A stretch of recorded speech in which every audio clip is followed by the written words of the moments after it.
On to the UK now. The British public is turning against Keir Starmer.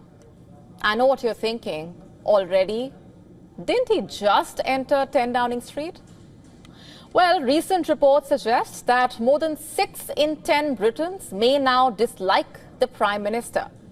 Right after getting a landslide victory, the UK Prime Minister and his party's popularity have taken a massive hit. After an abysmal performance in the first 100 days of office, some major changes have now been introduced in the party ranks.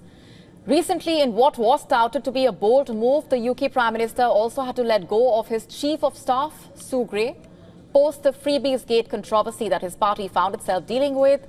Remember, the UK Prime Minister himself and senior ministers came under fire. This triggered an overhaul of the operations, leading the UK Prime Minister to appoint his former aide, Morgan McSweeney, who masterminded Labour's win during the July elections. Meanwhile, last week at a Labour Party conference in Liverpool, officials and activists panicked over the possibility that Starmer would perhaps have to vacate his seat. You see, the plummeting ratings just after 3 months in power would leave anyone in panic mode.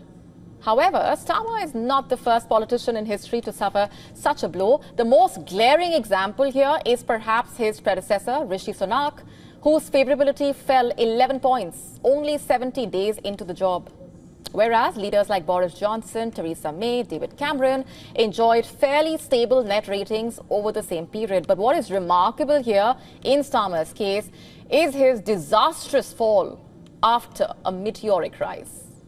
According to British newspaper Observer opinion poll, Starmer's personal ratings dropped further during his first Labour conference as Prime Minister.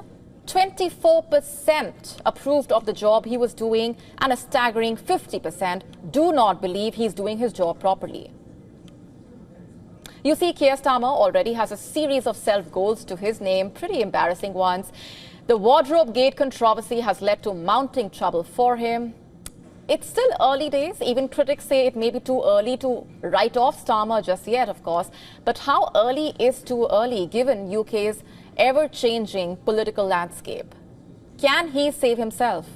Or will he be the next fallen star in UK politics? Will the streak of self-goals continue?